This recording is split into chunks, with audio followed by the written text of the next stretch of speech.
Okay, right on, man.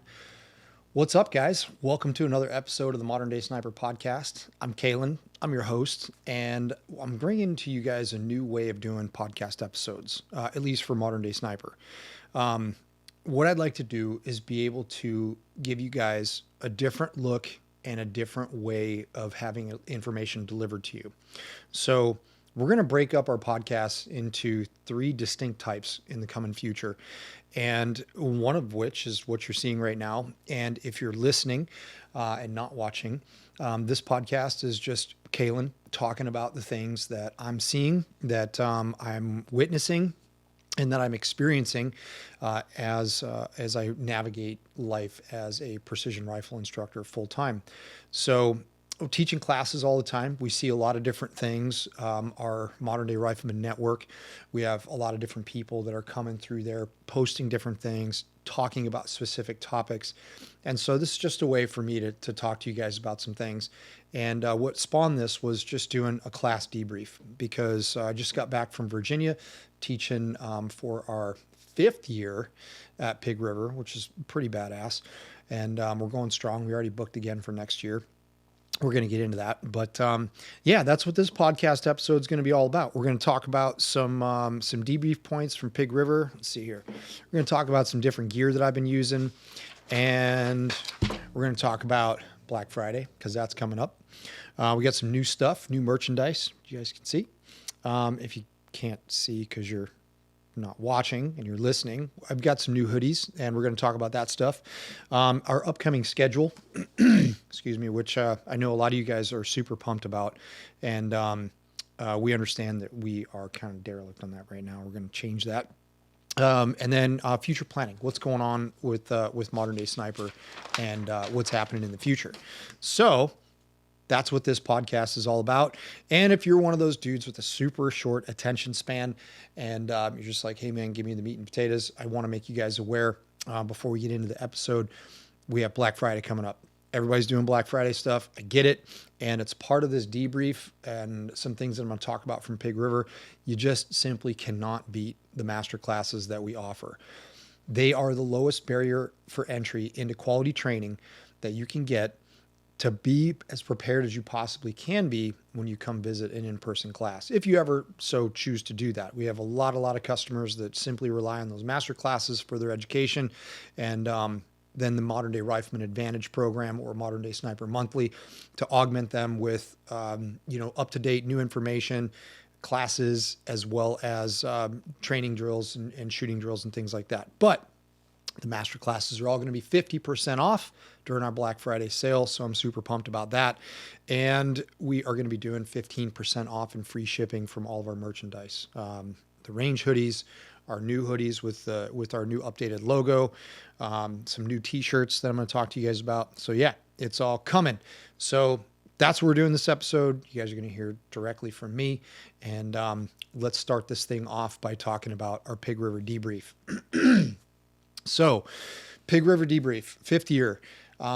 We did 2 classes this year. We did a modern precision rifle, which is our 4-day introductory level package. And then we did our 3-day competition advantage clinic, which is talking to people about getting into competitive shooting and just basically a roadmap as to how to navigate that. And so, starting off with our intro class, we had 8 guys coming in for our intro class in this one. And one of the main things that I noticed here was rifle performance, straight up. And I wanted to talk to you guys about some things to avoid. And it's might ruffle some feathers. I don't really care anymore, because the thing that I dislike being is the bad guy. And what I mean by that is having to look at an individual and say, hey, the equipment that you brought to the course is not going to be up to snuff to what it is that you would like to get out of it. And that can be difficult, especially in challenging environments, switch wind conditions where targets are a little bit smaller and you're up against a wall when it comes to your equipment. And so that can really take the wind out of people's sails. And I want to make sure that you guys that are listening and or watching this, understand that I'm not throwing stones, but there's really things that you have to be paying attention to out there when you're spending your money. Getting into long range shooting is definitely a buy once, cry once type of game. Well, we hope that it is. We all know though that going into this, you can be subjected to the marketing machine. And when you're subjected to the marketing machine and you get bit by it, there are these, too good to be true fairies floating around out there, right? And you're like, man, that's just too good to be true. Now, just take this with a grain of salt. Just understand that the rifle that you choose may not be up to standard once you actually get behind it and get shooting it, and then compare it to other rifles that you're in class with. So that all goes into circle of components, right? That's the whole thing, right? That's what's making your shooting system what it is. And what we want you guys to do is understand that we do have the circle of components masterclass available to you. And one of the things that we got out of this class, one of our students, his name is Sean, he purchased the Circle of Components Masterclass as well as Fundamentals of Marksmanship Masterclass, and he was able to assemble his own rifle, mount his own scope, make sure that everything was set up properly and appropriately for him, so that when he came to class, he didn't really have to spend a whole lot of brain power doing that. He was able to just say, okay, these are the little tiny tweaks. I already got this kind of set up. I have a baseline understanding of what's being asked of me here. And he was able to be very successful with that. He actually came out the class high shooter at the end of our evaluation. He shot 86% of the available points. And, he had tuned that to his equipment. He purchased an Altus barreled action, and he put that into an MDT chassis, and he mounted a Vortex, whatever generation it is now, Razor, onto it. And so he started off with good solid equipment and good reliable ammunition. He was shooting Hornady ammunition. So from that point of view, Sean was set up for success because he had already gotten the training from our master classes. And so that way he was only having to make tweaks, whereas the individuals that had not yet been exposed to the master classes and or more modernized marksmanship mechanics, they struggled a little bit more because these concepts, although the curriculum is set up so that way it's there for a completely new shooter, you're just the experience because there is only so much that you can learn in 4 days. And I do believe that 4 days is an absolute minimum for new shooters to come in to the mix. Now, with that being said, the other shooters, they were not just ate up. That's not what I'm saying at all. What I'm saying is that there was definitely a performance difference between the spread of the class with regard to equipment and then prior knowledge and experience and training, which is what the master classes got them. So the other big thing that I saw in these classes is optics and simply familiarity with how your optic works, mainly being zero stops and how to zero your scope itself. The focus aspects of the scopes is no big deal. That's always really, really straightforward. We have an ocular focus and we have a target focus knob, and those are covered in depth in class. However, the things that I can't always be super up to speed on with every single scope manufacturer out there, they all work generally the same. However, there can be some very intricate nuances with each different brand of scope. So we had a couple of different scopes in class that had some really interesting zero stop aspects to them. So, and then we also had a scope stop tracking, and that was, I believe it was in. But you know what? Don't quote me on that because I know I'll set the internet on fire and I'll make everybody upset. That's what happened with the loophole post when I posted this real quick 15-second video of, hey guys, who do you think managed to glare the best? Oh my God, it literally set at least it set that post on fire. It turned into a dumpster fire. So I'm not gonna do that yet. Actually, no, you know what? I will. It was a primary arm scope. This shooter had decided that they were going to get into this, and they were like, you know what? I'm going to shoot 200 yards. Fantastic, right? So you got a Bergara rifle and the that scope, whatever I just called it. I can't remember. primary arms. That's the one. And so, yeah, 200 yards, hitting a 2 MOA plate, no big deal, all whatever, right? But then we go from 100 doing our fundamental drills immediately out to 1,000 to validate trajectory. And that it was like a whoa. And we started to see the limitations of that platform, not only with that shooter, and I can't really expect a whole lot because people are learning. You're there to learn a new skill. And so the shooter's ability to hold tight groups is something that I'm monitoring very closely in the first day as we work through the fundamental drills. I'm monitoring each individual shooter and trying to identify any types of weapon equipment issues right off the bat, so that way we can identify them really quick, because the next day the curriculum just is going to continue to build. And it's not like you're not capable of it. You are going to be pushed, but it's more of a mental push than anything else, because the size of the target is the same. The aiming point that you're shooting at is the same as it is at 100 yards, as it is at 1,000. So like, don't think about it from that perspective. We tell students all the time, look, range is just a number. So don't even worry about that. So what we started to see was limitations, right? And then the scope started to misbehave. It just wasn't doing what it was told, and it wasn't tracking appropriately. We would put inputs into it. It would not take those inputs, and then lo and behold, 4 or 5 shots later, all of a sudden it would take the input and move the erector system. So we elected to pull that scope. I used one of my spare optics that I brought with me. It was a Collis 525, and we had no problems from that point forward. So the other aspect of that is understanding your scope's reticle system. That's super important. And it's really good to study that before you come to class, because we are going to be using your reticles to hold for wind. We don't dial wind only under really, really specific circumstances. And that's not going to happen in an intro level class more often than not. So learning what your reticle is really important to be able to jump right in and talk about wind holds. Because I don't really, like, if I do an external ballistics class and I teach you how to set up your ballistic solver, I still got to teach you, hey, when I tell you to hold 7/10 to the left, this is what we got to do. It is that basic at first, and it needs to be that basic, because I've learned from the past that if I overload students with a wind call class right off the bat, it doesn't end well, because the knowledge isn't retained.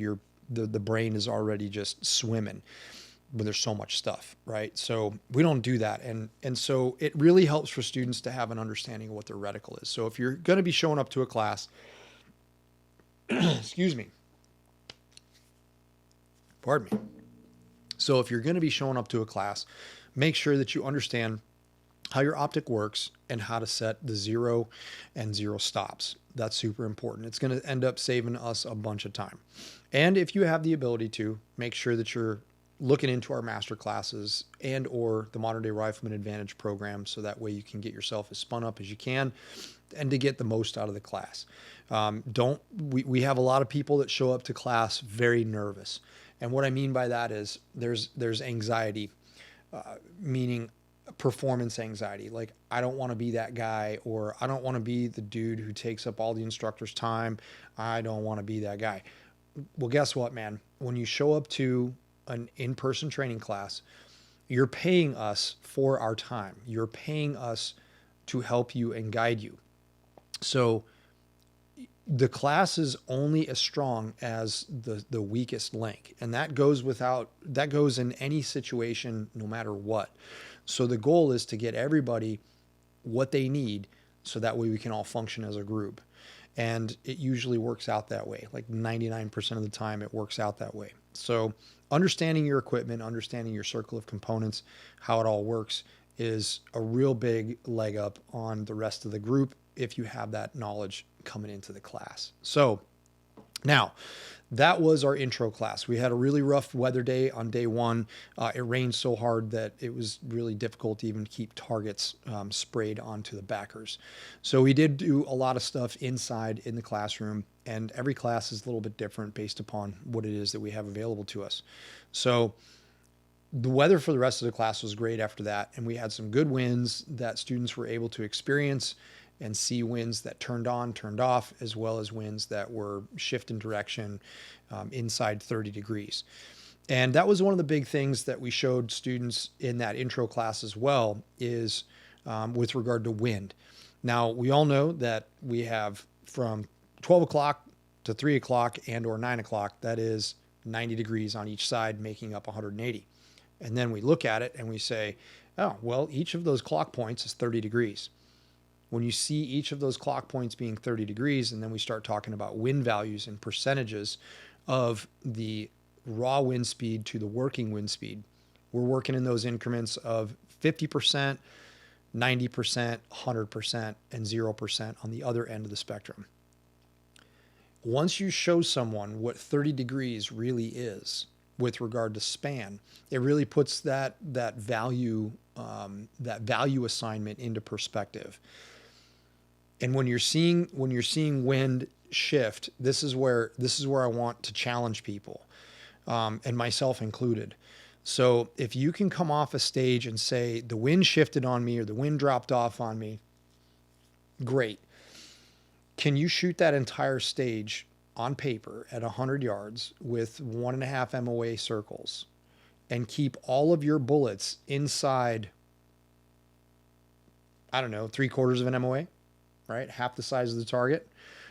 Maybe plus that up a little bit more to 0.8 of a minute, right? To give you inside that third. So, because that's really what it takes fundamentally, as well as with your ballistic data, to keep bullets in that cone. So that way your wind call actually does have an effect, meaning I can keep my wind call and my bullets in the center of the target, provided that I'm breaking clean shots and I'm a fundamentally sound shooter. The wind and the data is separate, right? So one of the things that we're going to start doing a lot in Modern Day Rifleman Advantage coming up is focusing on these really, really small nuances of the fundamentals on paper at 100 yards from all of the barricades and from all of the match isms that you're going to see. And if you can really do that, if you can really go through that entire stage and shoot whatever the round count is and keep all of those bullets inside that 1/8 to 3/4 MOA from the center, right? Then you might want to say that you got screwed with wind. You might be able to say that you got screwed with wind. But if you're running liners on those, right? If you're looking at that and you've got bullets on the edge of that 1.5 MOA, I don't know if you got screwed by the wind or not, man. That's something that you really have to be honest with yourself about. And so that's something that we discussed considerably in the intro class. And then we also discussed that considerably in the competition advantage class, which was a lot of fun. We had a good time in the competition advantage class. What was interesting here in the competition advantage class was we had 2 police officers, one of which was completely new to this whole aspect of shooting a bolt gun. Gone through, I want to say he went through the Hathcock School, the law enforcement sniper school, the Hathcock School. And he was talking to me about, what the curriculum entailed and what they covered and such. And that shooter showed up with a 16.5 inch extra international AT. No muzzle device, no nothing. The guy was shooting 168 grain Sierra Match Kings, and he was using a minute of angle scope. So that was an experience in itself for this individual, right? Brand new and showing up to a competition advantage clinic. And I got to tell you, this guy crushed it. He did a fantastic job. He was not utilizing his equipment as an excuse in any way, form, or another, which was awesome. He also didn't show up with any toxic aspects of ego. And I say the toxic aspects of ego because we're all going to look at this and be like, oh, you got to leave your ego at the door. It doesn't work that way. You don't leave your fucking ego anywhere. It goes with you wherever you go. Your job is to get in touch with your ego, understand how it works, understand how it drives and directs how you show up. That way you can manage your ego, right? So that's what this individual did. He did a fantastic job at that, and he stayed focused, and he stayed really, really in tune with learning the entire time. Very, very attentive. Then we had another shooter that showed up with a personal rifle, a 6.5 Creedmoor, and that was a really well-built system. And he had just gone through our law enforcement skills clinic with our law enforcement lead guy, Landon Jones, up in New Hampshire. And he said that he had a great time up there, and he said that it dramatically shifted, if not completely fundamentally shifted, his entire approach to marksmanship, which is exactly what we're trying to do. We want you to think differently. We want you to think in modernized marksmanship mechanics. And so we also had two former British Royal Marine snipers that are my peers in terms of time in service and the duration in service. So we had some good perspectives on how to run equipment and what guys had been taught in the past versus what modern marksmanship mechanics are today. And so there was a lot of discussion about, and it keeps rearing its ugly head. And this is kind of something that I've been wanting to discuss for a long time, and I've been struggling with how to discuss it without coming across in, a typical and or I guess old way of I'm not interested in throwing stones. And so there was a lot of talk about snipercraft and how snipercraft is still telling people, law enforcement snipers, that none of what these guys did over the course of those 3 days is going to make them a better shooter.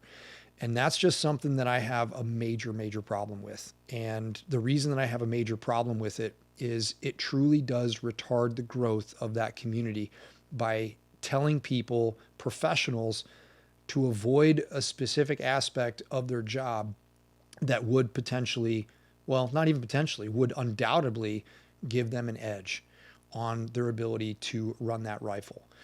So running a rifle in terms of being a sniper is 10% of your job, maybe, if that. However, when that need arises, that 10% of possibility now becomes 100% of your purpose. And you need to be able to run that rifle just as well as you can drive your car. You need to be able to run that rifle as an extension of you, and it's just a tool. It's just a tool that you're using to solve a problem. And you're using your mind as the actual weapon. You are the weapon. That is just a tool that you're utilizing to solve a problem. And I'm beating this like a dead horse because the fact of the matter is that you can crow all you want about how military snipers do not have a place teaching law enforcement snipers. However, I beg to differ, and here's why. When I first decided that I was going to be a sniper, that was the path that I wanted to pursue as a young boy, and I solidified that plan at 14 years old. And I did that as a result of reading a lot of books. I read as many books as I could possibly get my hands on. Probably books that I don't know, probably shouldn't have read, but man, I was a child of the 80s and the 90s, right? So, hey, that's what it was. At least I was not, burning shit down and causing all kinds of problems in town. I was a bookworm, but I was studying military, law enforcement, and professional aspects of rifle marksmanship. And so one of the books that I read was, actually I read both of his books. There's Mr. Bartlett's book from Snipercraft. And what I'm just going to say is that, dude, you made me. Like, you made me what I am. The books that I read were an inspiration to me. And even back then, I was able to separate the two. I was able to see that there were distinct differences between how military snipers operated as well as law enforcement snipers. Now, a lot of the material that I was given at that point in time, it was Vietnam era stuff. There wasn't a whole lot of sniping that was going on outside of that conflict that anybody had any information on, right? Especially Bosnia and all of that was just going on as I was getting out of high school. So from the perspective of military and law enforcement, yeah, man, like you gave me the inspiration to pursue that path. And now, you wrote that book relatively early on in your career, Mr. Bartlett. And I've been doing this now for 25 years. And so what I'm going to tell you is that my experiences matter. As a professional in this space, having bounced between both organizations, now I'm not a law enforcement sniper. I've never claimed to be. However, you cannot simply just blanket that experience and say, well, military guys shouldn't be training law enforcement snipers. And this is where I beg to differ, because everybody's experience as a sniper is different with regard to how they operated and how they were trained in the military. And here's why. So the days of old of just like of running around and killing people, it's not how it works. Furthermore, my combat deployment to Iraq involved more policing and enforcement of martial law than anything else, than any direct combat operations that I did. So as a Marine sniper, if you have the benefit of being attached to an MSPF, which is a Maritime Special Purpose Force, and you're in the reconnaissance and surveillance element, which is the MSPF, you're going to be exposed to a lot of different skills that a regular infantry sniper is not necessarily going to get exposed to.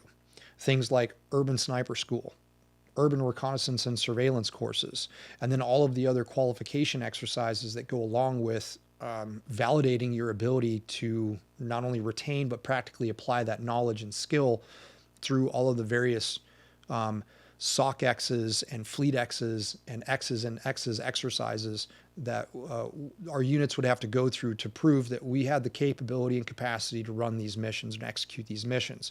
Things like non-combatant evacuation operations, meaning probably the most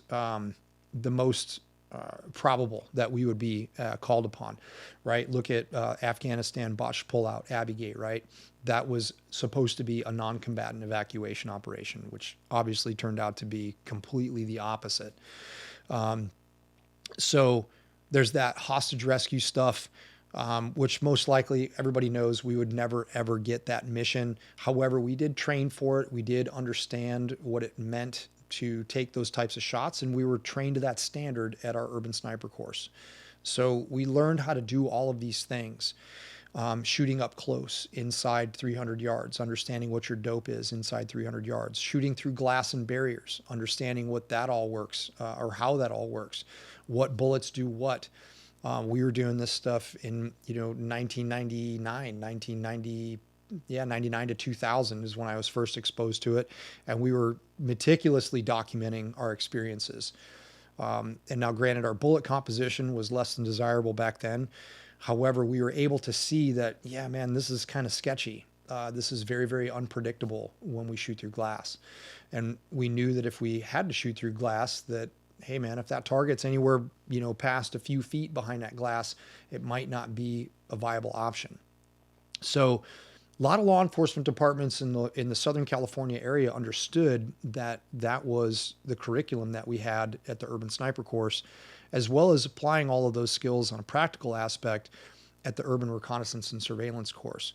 Understanding how difficult it is to get yourself and your equipment into an area of operations depending on the permissibility of the environment, right? We have, a permissible environment, which basically allows you to move about freely.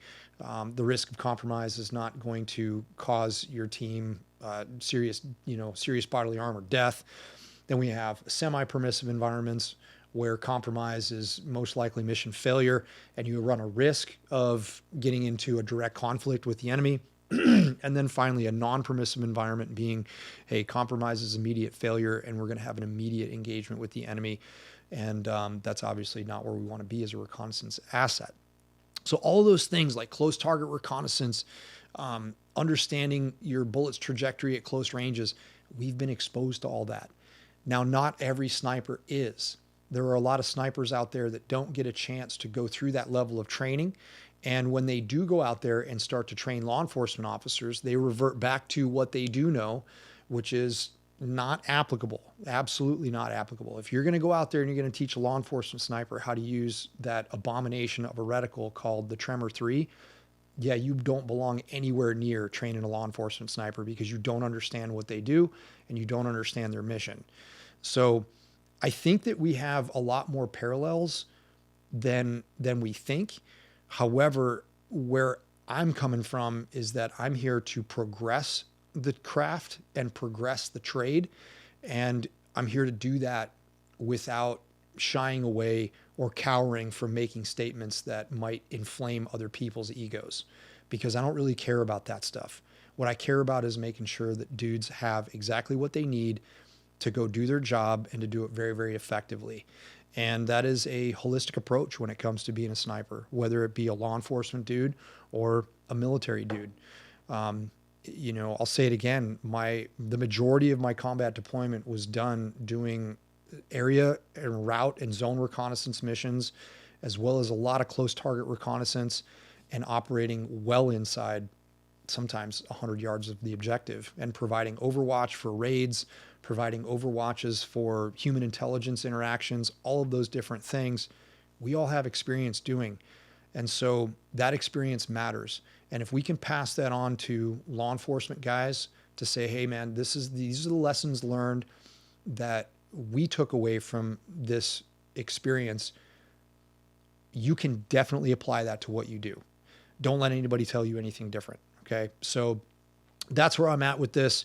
You know what? Like I said, man, at the end of the day, you made me who I am today in this industry, potentially being a thorn in your side. So that's just it. And I'm not going to stop. We're just going to keep going forward and we're going to keep progressing this and giving these guys the information that they need to be successful and to evolve themselves, because we should be evolving with every single shot that we take. Right. So that's that. We're off that topic now. We're going to get into some of the gear that I've been using and why. And some of you guys have probably seen some significant changes in the equipment that I've been using lately. And that is a good thing. And the reason that it's a good thing is that it is, again, evolution. And I'm rapidly moving to a point where the whole sponsored shooter thing, it kind of sucks. And it's just one of those things that that really ends up not ending well for at least somebody. And if you're out there doing that thing and that's it, like that's what you do, that's cool. I'm not passing judgment on anybody. However, for me, in the space that I occupy as an educator, I believe that I really have to be able to remain completely impartial and to use a bunch of different equipment and see what it is, how it works, who's doing things better than who, and making sure that I'm delivering that information to you guys. And that's exactly what I'm going to do. And so all of the equipment that I'm going to use is all going to come from my desire to use it, because I want to use what I believe to be is the best product out there or the best tool out there. All right. So get that out of the way. First thing that I want to talk to you guys about is these guys, the Vector X's. They've been out for a while, and I wanted to make sure, as with everything, man, I don't want to just do like an off the cuff review and say, oh, I got these pair of binos and I'm going to take them to the range like twice, and then I'm going to make a YouTube video about them. That's not my style. That's not my jam. I want to make sure that I understand this piece of equipment in its entirety, how it works, the nuances. So that way, when I do talk to you guys about it, it's real. I've used it and I know it inside and out. And so I can definitely say that with 100% certainty with regard to the Vector X's. I've been using them all through the summer into the hunting season, and now we're getting close to winter. But I have an entire slew of videos coming on the Vector X's. The binoculars themselves, all of the functionality of them, how the user interface works, how the app works, how to navigate all the heads-up display screens, and some of the really, really cool features that come with using the Vector X and the app it has, as well as the integrations with the binoculars, such as, simple Kestrels, what everybody knows. And then like this guy, this Calypso wind meter, this thing is really, really cool. So expect those videos coming out here pretty shortly, guys. And we're going to have a complete library of instructional videos on our YouTube channel, as well as inside the Modern Day Rifleman Network. So be looking for that here shortly. Now, moving on to some rifle components. You guys saw me use the MDT Sporting Goods HNT 26 folding chassis this hunting season. And I went to this for a couple of different reasons. Number one, I wanted to lower the weight on my existing hunting rigs. And number two, I wanted the ability to have a folding stock in that lighter weight capacity or lighter weight package.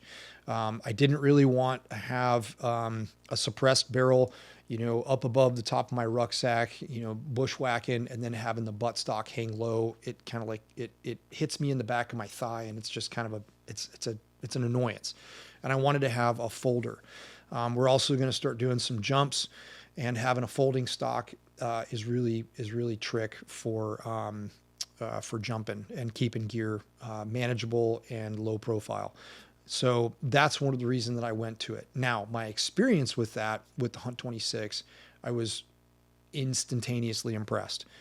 I was able to shoot my 7 PRC and that rifle now in the Hunt 26 with a Leupold Mark V on it. And a suppressor. It weighs in just shy of 10 pounds, like 9.8 pounds. And even in that lightweight package from the prone position, I could shoot a target at 400 yards and watch the bullet hit the target with a 7 PRC shooting 180 grain bullets. Now, I was not able to do that with regularity with the previous stock that I was shooting, which was the KRG X-Ray.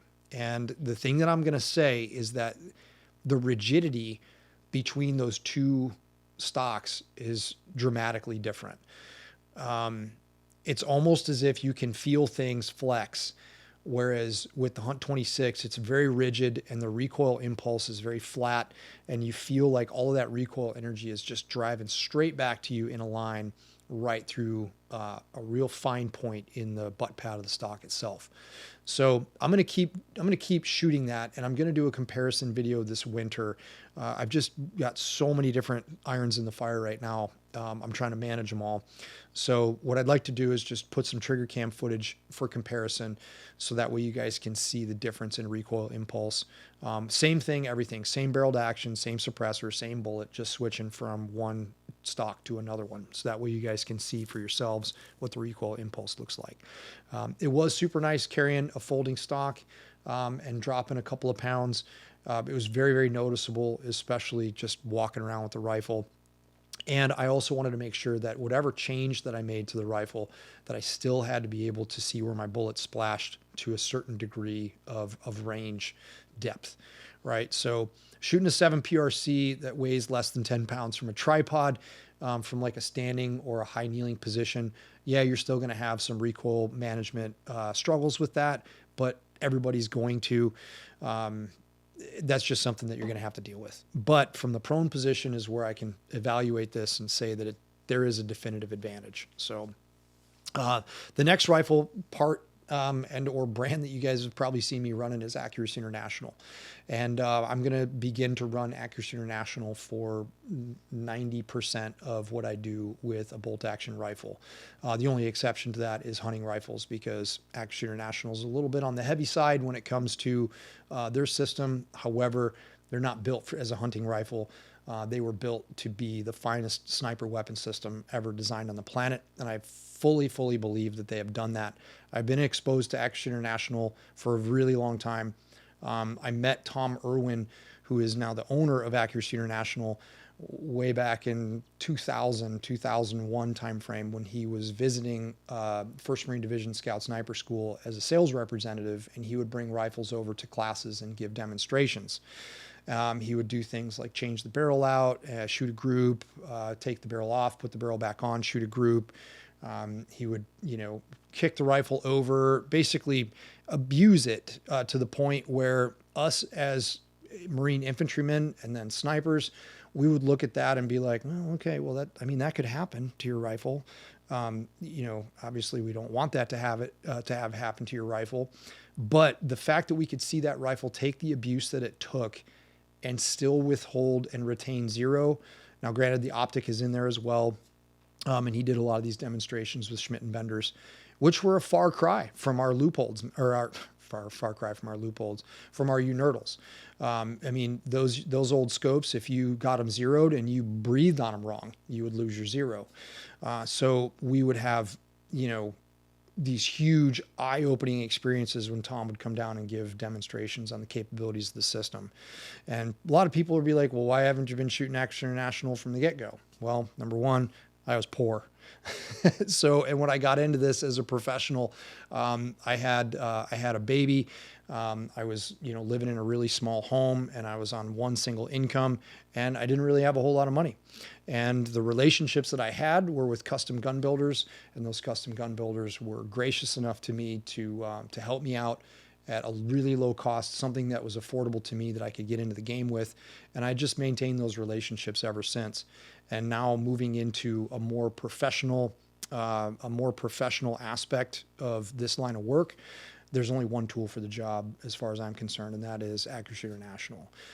The other things with Accuracy International is they've developed over the past or through the past is a much more modernized approach to the geometry and construction of a modern precision rifle. Some of the things that we're looking for out there that were kind of difficult to get up until now with what we see with the ATX and the ATX Charlie, as well as the AXSR, was that lower bore height, a better interface with the fore end of the rifle for shooting it off of bags and various supports and things like tripods, as well as being able to shoot it from, traditional alternate sling shooting positions, because it is a sniper's rifle.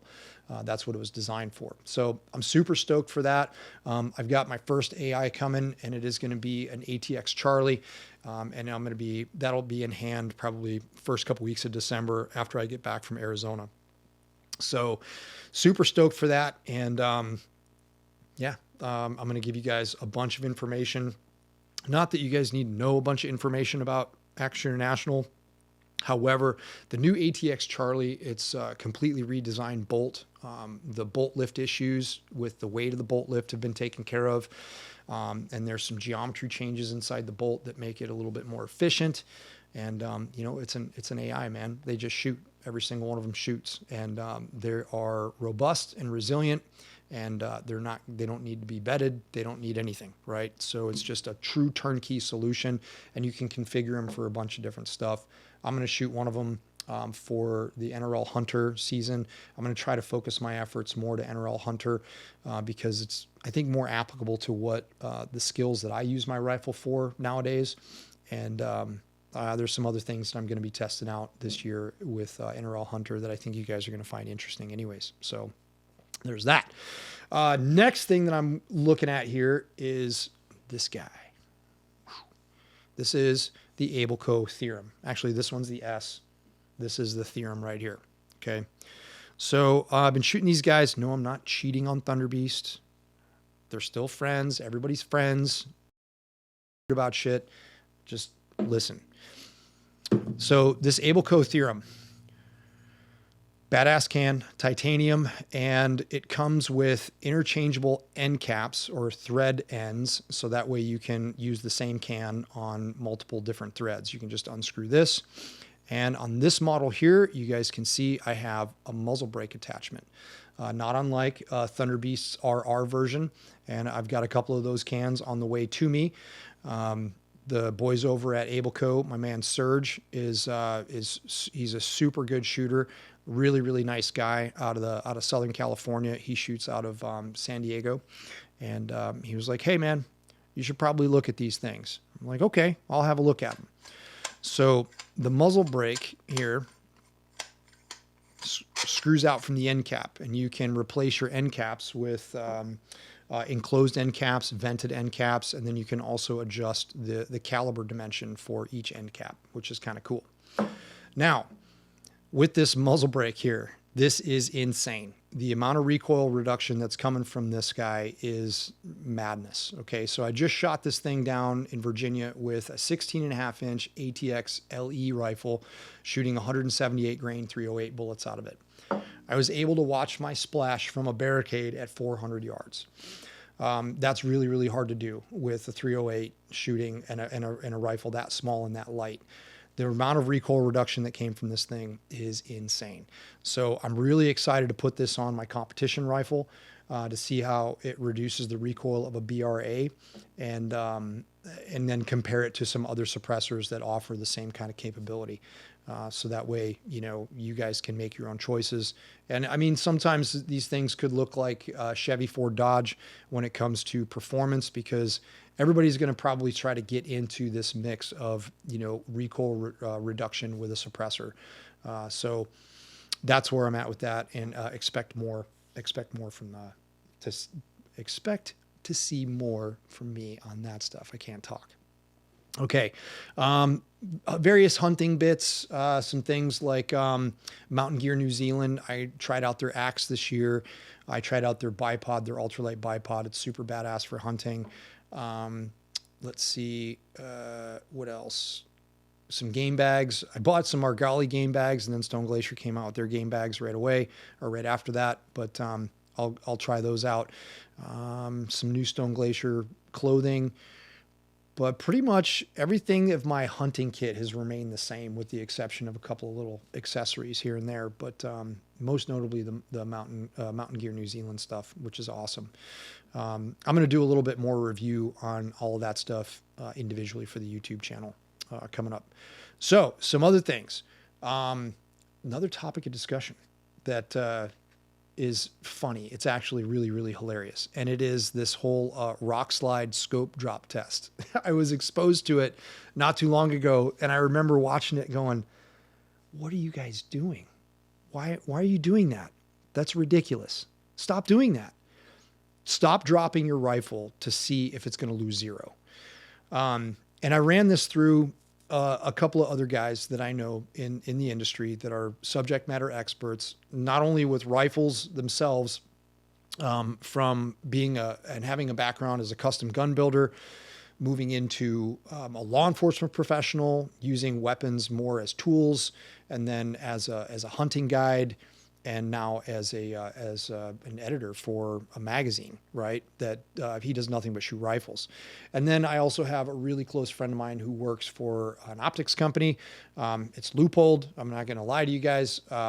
His name is Michael Bachellieri, and he has worked for Loopold for 14 years now, and he is an optics madman when it comes to his knowledge. Like, he's a mad scientist. He knows a lot about optics, and his entire job at Loopold is to talk to you about optics.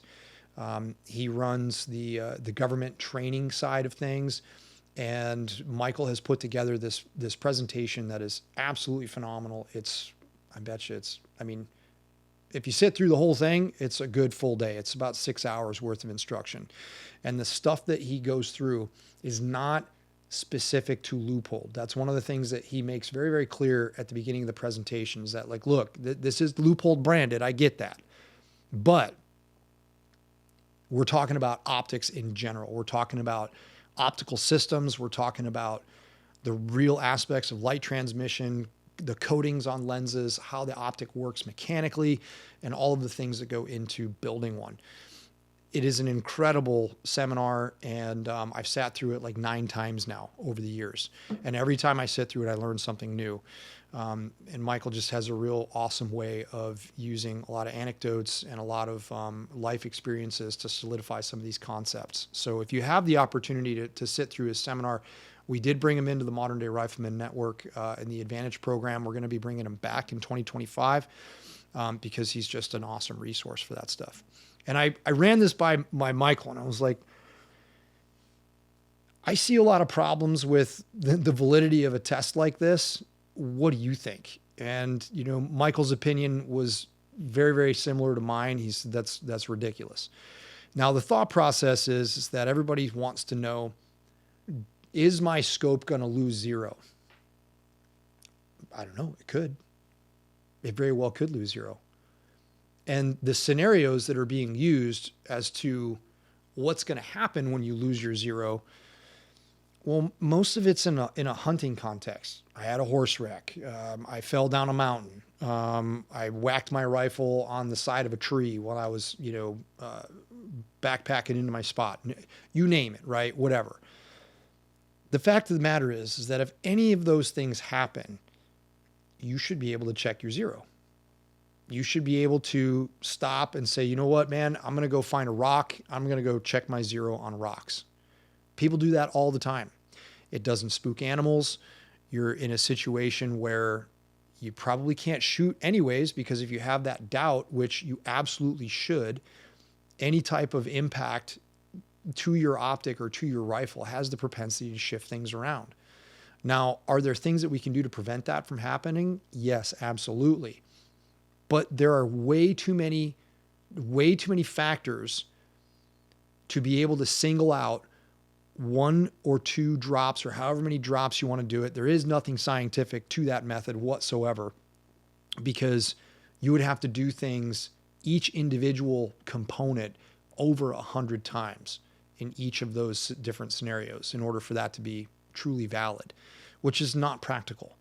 The next number, I lost track of that, but what I'm trying to get across to you guys is that if your rifle receives an impact and you have a question as to whether or not it's going to put a bullet where you need it to, you need to check your zero. There's nothing wrong with that. We did it overseas on combat deployments all the time. Hey man, I'm going to check my zero, right? The rifle was in a 5-ton. I'm going to check my zero on a rock because I fell, or my rifle hit something, right? Check your zero. I know some guys just shoot rocks periodically as they're moving. See where their zero is. You guys know, especially with suppressed fire, that it's not going to spook animals out. It's not going to blow animals out of a drainage. They don't understand what it is. Now, that's not saying that I condone like going out there and just blasting stuff all the time. That's not what I'm saying. What I'm saying is that there is a time and place to check your zero, and you can do that. But there are too many factors involved with being able to drop a scope in a rifle configuration. We have a barrel to an action. We have a barreled action to a stock. Then we have a scope mount sometimes to the receiver. And if it's not the scope mount to the receiver, then we still have the rings to worry about. Not only that, most scopes are not designed and engineered to withstand side impacts, as well as most scope mounts aren't designed to withstand side impacts. This is not what they're engineered for. They're engineered to solve the solution of recoil, which is a rearward force. So this whole thing about, dropping your rifle and saying one scope is better or worse than the other when it comes to drop testing, it's not a scientifically viable way of saying, hey, this scope is better than the other one. I've seen $4,000 scopes fail. I've seen $400 scopes fail, and everything in between. So the fact of the matter is number one, take care of your equipment. You shouldn't be using your equipment as a walking stick. You shouldn't be using your equipment as something to help you get up a hill or whatever else it is. Protect your rifle, protect your equipment. In order for you to have success on that hunt, that thing needs to work. So therefore, it's your job to protect it. If something does happen to it, be familiar enough with your equipment that you understand how it all works, understand how it's assembled. Shoot it well enough and or often enough that you're familiar with any nuances or any little tweaks or quirks that system has. And number 3, the last and foremost, your zero is not shifting because you're hitting your rifle. Your zero is shifting because you don't know how to shoot it. And I'd be willing to place a significant wager on that. If you're not shooting that rifle often, and what I mean often is I don't know, if you're not touching it every day, number one, you're wrong. And if you're not touching your rifle every day with dry fire and making sure that you're a fundamentally sound shooter, and you're telling me that your scope lost zero because, it took a little bit of a whack on the side of your pack, I'm not buying it. I'm not buying it at all. Your zero can shift around and wander around on you from simply fundamentals of marksmanship, understanding how you approach that rifle, how you address it, how you hold it, the pressures that you put into it, and how you manipulate the trigger. Where is your mindset at when you manipulate the trigger? What are you thinking about? if you're, especially with lightweight hunting rifles. Now, if we're talking about like a 25-pound dasher, then no, you can pretty much cut cartwheels behind that thing and it's going to put bullets through the same hole. But if we're talking about like a 10, 11, 12-pound hunting rifle, not buying it, man. I'm not buying it at all. You probably are not shooting that rifle nearly enough for you to be able to see what your zero is and what it isn't. So you got to shoot your rifle. You got to understand it. You got to learn it, and you have to know it inside and out. And that does not involve throwing it on the ground to see if your zero is going to shift. Your zero is going to shift from you, not the mechanics of the scope.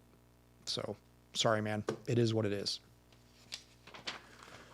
All right, moving on here. Black Friday, man, it's coming up. We, by the time this thing airs, Black Friday, it is coming. So we have all of our master classes at 50% off. We do this every year at Black Friday. We talked about this earlier, right? In the part that we discussed our modern precision rifle class and the success that a student experienced as a result of being exposed to the information before he showed up, which is good. There's something to be said for that. So our master classes are really well known for being extremely comprehensive, very detailed, and of the highest quality. And I take that pretty seriously. I take it really seriously because it's lowering your barrier for entry into getting good, solid training. And I know you guys want to invest in yourselves. I know you want to invest in your equipment and you want to take advantage of these Black Friday sales, but also understand that investing in training is going to pay off in dividends instead of investing in all the nuances of gear. You know, I saw a guy that showed up to a modern precision rifle class and man, he had every gadget whiz bang thing on that competition rifle. A new shooter, didn't understand how to use most of it. And he had zero bandwidth to be able to use any of it other than his trigger finger and his reticle. That's it. And so the levels and the red dots and all of the blinking lights and all the things like that, timers and dope boards and all that stuff. If you don't have the bandwidth to be able to use that, if you don't have the mental bandwidth to be able to use that stuff, take it off your gun. Just take it off because it's a distraction. You're not there yet. And so committing yourself to getting good training and building those neural pathways from the ground up is where you need to be. And that's what those master classes are going to give you. So on top of the master classes at 50% off, we're also going to be giving you guys new threads at 15% off and free shipping, right? So that's coming. We have some new hoodies. We got the green with the new logo. We got black with the new logo, and we changed it up, evolve with every shot, because that's exactly what we should be doing. We're going to have our sun hoodies, both modern day rifleman version as well as the modern day sniper version, and all of our t-shirts and our dope cards. You guys are going to be starting to see some new stuff coming in the next year or so. We're going to be start working on some cool projects and kind of diversifying modern day sniper a little bit. You're going to see some new stuff coming from us. So with that said, Black Friday, we got the new merch coming. Now let's talk about the upcoming schedule. We have some really, really cool stuff coming for you guys. I know we're working on it, and I know we've been not diligent about getting the schedule out. However, we are going to have some new locations. We're going to be training at the Nail Spring Ranch down in Southern Oregon, just outside of Klamath Falls. We did a couple of classes there last year, and man, this place is going to be awesome. The range is world-class. The lodge is world-class. You're going to eat 5-star meals and you're going to have 5-star accommodations, and everything is on site. We got everything from field shooting to known distance shooting out to a mile. And we have angles, we have small targets, we got big targets. We've got square bays that go to 300 yards. We're going to be doing a lot of law enforcement sniper packages there because it's a great place to do it. Fully appropriated gym. You got it, man. Team room, AV equipment, all of it. And the amount of money that is going to be charged for this is insanely low. So look for that stuff coming. That's going to be down at the Nail Spring Ranch. We're going to be going up to Alaska this year. We're going to be going back to Texas sometime, maybe late 25 into 26. just the way the schedule's working and the deer season's down there. Wyoming, there's a badass ranch in Wyoming that would like us to come out and teach. And we've got a bunch of international stuff coming. We're going back to the United Kingdom in June. And the partner that we're going to have for that is going to be pretty awesome as well. So you guys should start to look for the schedule to be officially published within the next week or so as we get dates going. And I know you guys need the time to plan your vacations. So my bad, we're working on it. We just have a ton of irons in the fire. So thank you for your patience. The other thing that we got gaining steam out there, guys, is our law enforcement sniper program. That law enforcement sniper skills clinic, we are starting to turn those classes out on a regular basis. And it won't be long until we're doing these 2 a month, if not more. My man Landon Jones is over there heading that up. And if you guys are a law enforcement agency out there and you're looking to host a class with us, make sure that you reach out to us at info@moderndaysniper.com. I'm going to forward that right to Landon and get you guys on the schedule because it's filling up pretty quick. So there's that going on as well. And, to wrap this all up, future planning, we have a new push coming for Modern Day Rifleman Advantage, which is our subscription service. And we also have a big push coming for Modern Day Sniper Monthly, which is something that really, really shamefully did not derive a whole lot of attention to. The direction of the company was going in a direction that we needed to bring it back into where our roots were, which was teaching and training snipers.